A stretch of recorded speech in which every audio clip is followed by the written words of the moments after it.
Tings. Welcome. When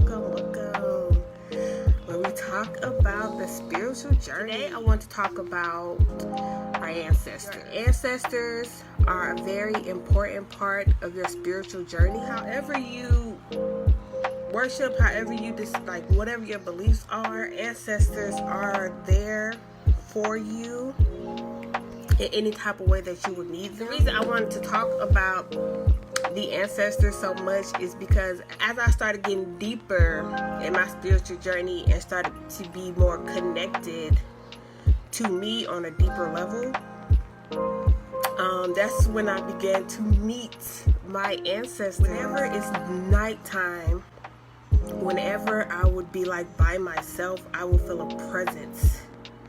Like I would feel like I'm not alone. At the beginning, that was very, very, very scary because I did not know who was around. I did not know, anything other than the fact that I'm by myself, but I don't feel like that I am.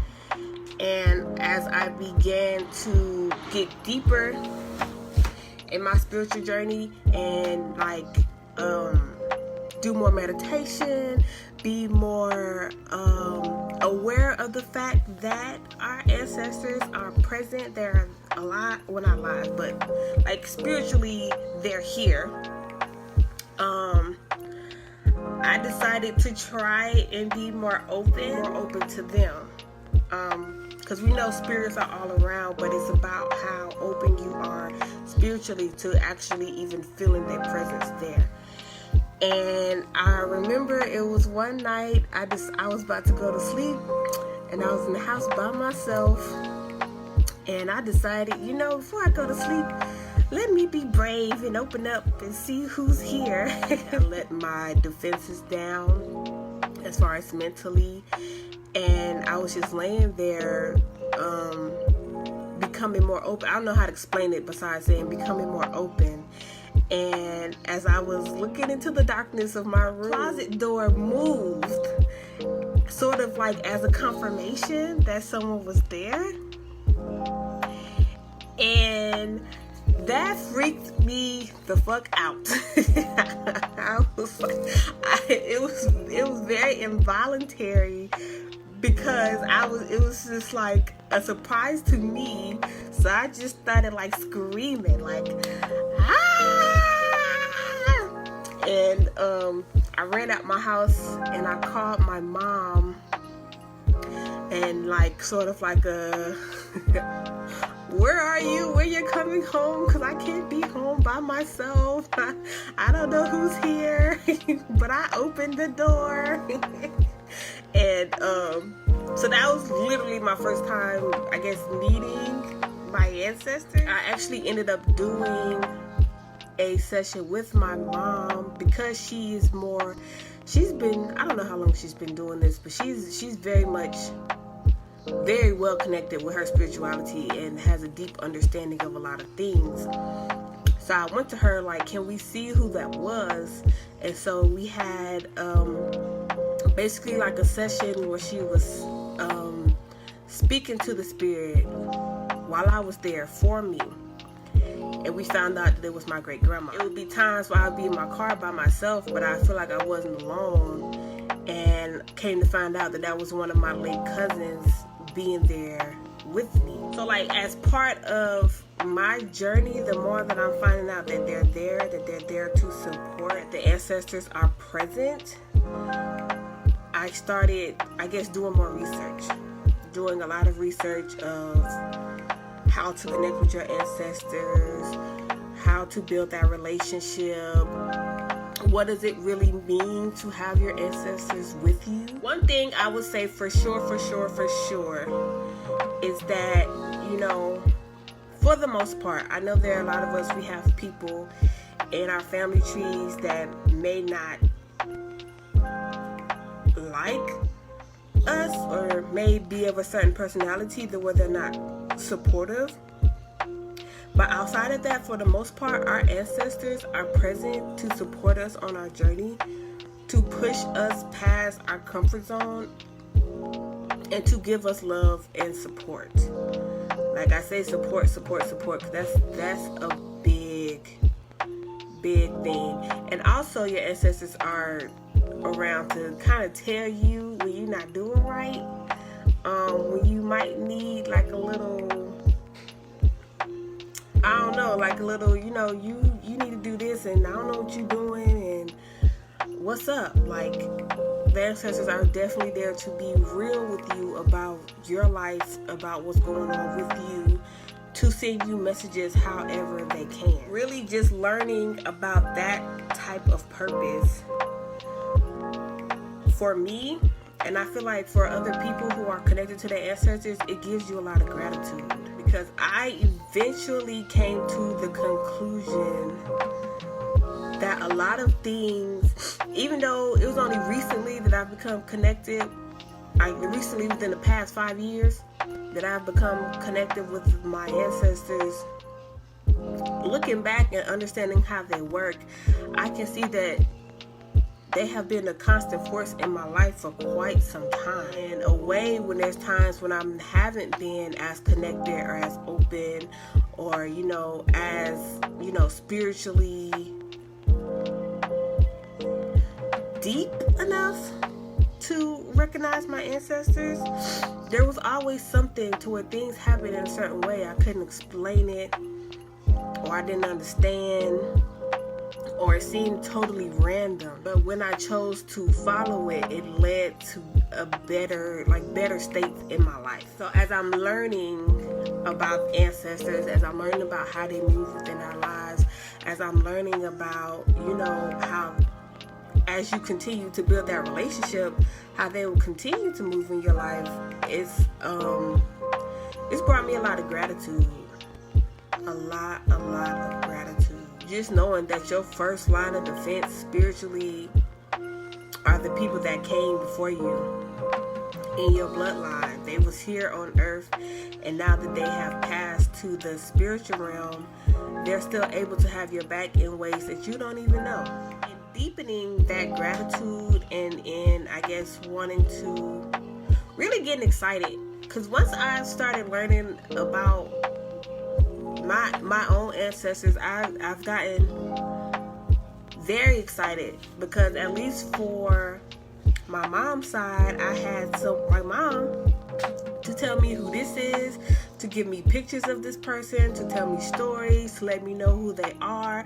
So at least for a part of my ancestral line, I have a good idea of who is supporting me. As those things are like, it's very exciting and it's very like, wow, like I'm learning all these things and these are the people that's helping me, and you know, like just looking back and being like, oh, that was them.